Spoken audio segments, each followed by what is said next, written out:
एक छोटे से गांव में रामदीन नाम का एक व्यापारी रहता था। रामदीन अपने व्यापार में अत्यंत कुशल था और उसने कड़ी मेहनत से काफ़ी धन संपत्ति जुटाई थी, लेकिन उसकी सबसे बड़ी पहचान उसकी कंजूसी थी। गांव में हर कोई उसे कंजूस रामदीन कहकर बुलाता था। रामदीन की कंजूसी इतनी मशहूर थी कि उसकी कहानियां दूर दूर तक लोगों की जुबान पर रहती थी।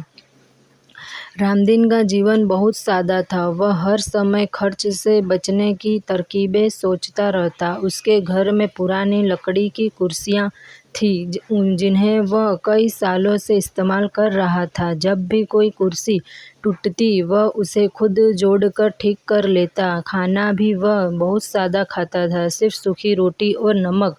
उसकी पत्नी और बच्चे उसकी इस आदत से बेहद परेशान थे। पिताजी, हमें नए कपड़े चाहिए, उसका बेटा मोहन अक्सर शिकायत करता। कपड़े अभी सही है, फटे नहीं हैं, जब फट जाए तब सोचेंगे, रामदीन सख्त आवाज़ में कहता। गांव में जब भी कोई त्योहार होता, रामदीन अपनी कंजूसी की वजह से उसमें हिस्सा नहीं लेता। लोग उसे कई बार समझाने की कोशिश करते, लेकिन वह हमेशा यही कहता, धन बड़ी मुश्किल से कमाया जाता है, इसे ऐसे ही बर्बाद नहीं किया जा सकता। रामदीन का सबसे बड़ा डर था कि उसका धन कहीं चोरी न हो जाए। इस डर के कारण उसने अपना सारा धन सोने के सिक्कों में बदलवा लिया और एक दिन चुपचाप तरीके से अपने घर के पीछे वाले खेत में एक गड्ढा खोदकर उसमें गाड़ दिया। हर रात जब गांव से सो रहा होता, रामदीन चुपके से उस गड्ढे के पास जाता और जमीन को खोदकर अपने सोने के सिक्के देखता, और सिक्कों को देखकर उसके चेहरे पर एक विचित्र सी खुशी छा जाती। वह गड्ढे को फिर से भरकर घर लौट जाता, लेकिन अगली रात फिर वही करता।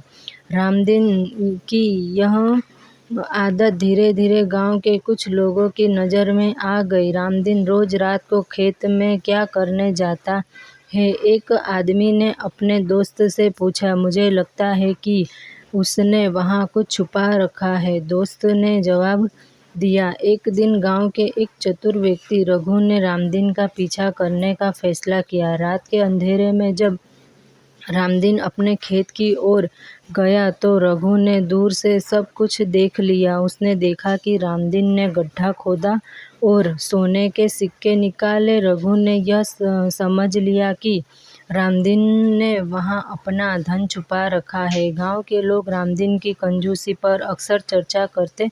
इतना धन होने के बाद भी रामदीन गरीबों की मदद नहीं करता, उसके पैसे का क्या फ़ायदा? एक बुजुर्ग ने कहा। सही कहा, वह खुद भी उस धन का आनंद नहीं लेता। ऐसी कंजूसी का क्या मतलब? दूसरे आदमी ने जोड़ा। रामदीन को इन बातों से कोई फर्क नहीं पड़ता था। वह अपने तरीके से खुश था। उसका मानना था कि धन को बचाने की जीवन की सबसे बड़ी बुद्धिमानी है।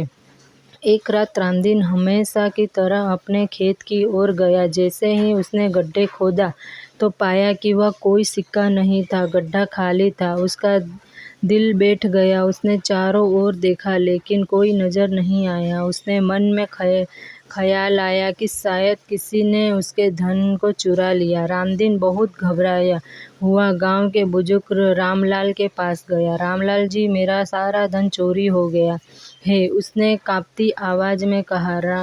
रामलाल ने उसकी बात ध्यान से सुनी और कहा, रामदीन, तुम्हारा धन तुम्हारे किसी काम का नहीं था। तुमने उसे कभी इस्तेमाल नहीं किया। अगर तुमने उसे सही जगह खर्च किया होता तो वह चोरी होने के बाद भी तुम्हारे साथ होता। रामदीन को पहली बार एहसास हुआ कि उसकी कंजूसी ने उसे कितना अकेला और असुरक्षित बना दिया। इस भाग में रामदीन की कंजूसी, उसके धन के प्रति लगाव और उसकी आदतों को विस्तार से दर्शाया गया। आगे की कहानी में रामदीन की सीख और उसके जीवन में आने वाले बदलाव को दिखाया जाएगा। रामदीन का सोना चोरी हो चुका था। सुबह जब उसने गड्ढे को खोदा और उसने उसे खाली पाया तो उसकी चीख गांव भर में गूंज उठी। वह जमीन पर बैठ सिर पकड़ रोने लगा। हाय, मेरा सारा धन चला गया, अब मैं क्या करूँगा? रामदीन बार बार यही कहे जा रहा था। उसकी आवाज़ सुनकर गांव के लोग इकट्ठा हो गए। सबने रामदीन को इस हालत में देखकर दया भी की और उसकी कंजूसी को याद करके सिर भी हिलाया। गांव के बुजुर्ग रामलाल ने आगे बढ़कर पूछा, रामदीन, तुम्हारा धन कहाँ गया? रामदीन रोते हुए पूरी कहानी सुनाई कि उसके कैसे उसने अपना सारा धन गड्ढे में छिपा कर रखा था और हर रात उसे देखने जाता था। अब वह धन चोरी हो चुका था। रामलाल ने गहरी सांस ली और कहा, रामदीन, यह सब तुम्हारी कंजूसी का नतीजा है। अगर तुमने इस धन का उपयोग दूसरों की मदद के लिए किया होता तो यह आज भी तुम्हारे साथ होता। रामदीन ने सिर उठाकर रामलाल की ओर देखा। मेरा धन कैसे दूसरों की मदद करने से मेरे साथ रह सकता था? मैंने तो उस सुरक्षित रखने के लिए गड्ढे में छुपाया था। रामलाल मुस्कुराए और बोले, तुम्हारा धन उस समय तुम्हारे साथ होता जब वह तुम्हारे परिवार की खुशियाँ को गांव के भले या जरूरतमंद की सहायता में लगाया जाता। इस गड्ढे में दबा हुआ सोना तो किसी काम का नहीं था।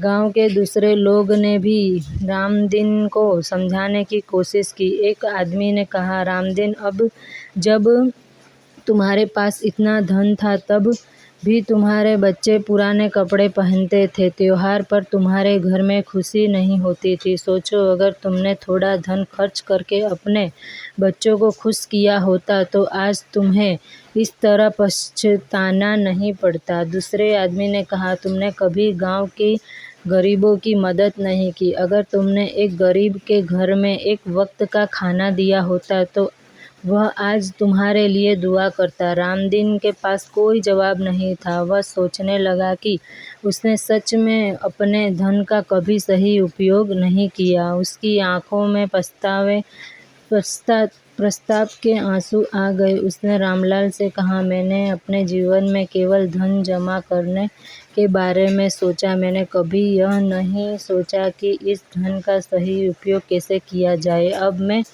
मैं क्या कर सकता हूँ? रामलाल ने प्यार से रामदीन के कंधे पर हाथ रखा और कहा, गलतियों से सीख लेना सबसे बड़ी बात होती है। तुम्हारे पास जो भी बचा है उसका सही उपयोग करो। यह धन तभी सार्थक है जब इसका उपयोग दूसरे की भलाई और अपने परिवार की खुशियों के लिए हो। रामदीन ने उसी दिन फैसला किया कि अब वह अपनी कंजूसी की आदत को छोड़ देगा। उसने अपने बचत के पैसे निकालकर सबसे पहले गांव के तालाब की मरम्मत करवाई, जिससे गांव के सभी लोग लाभान्वित हुए। फिर उसने अपने घर को ठीक करवाया और अपने बच्चों के लिए नए कपड़े खरीदे। त्योहारों पर उसने गांव के सभी गरीबों को खाना का सामान और कपड़े वितरित किए। रामदीन का यह बदला हुआ रूप देखकर गांव के लोग हैरान भी थे और खुश भी। रामदीन के इस कदम से गांव में नई ऊर्जा आ गई। तालाब के ठीक होने से खेतों में सिंचाई आसान हो गई और फसलें बेहतर होने लगी। गरीब परिवार को कपड़े और खाना मिलने से उनकी दुआएं रामदीन के साथ थी।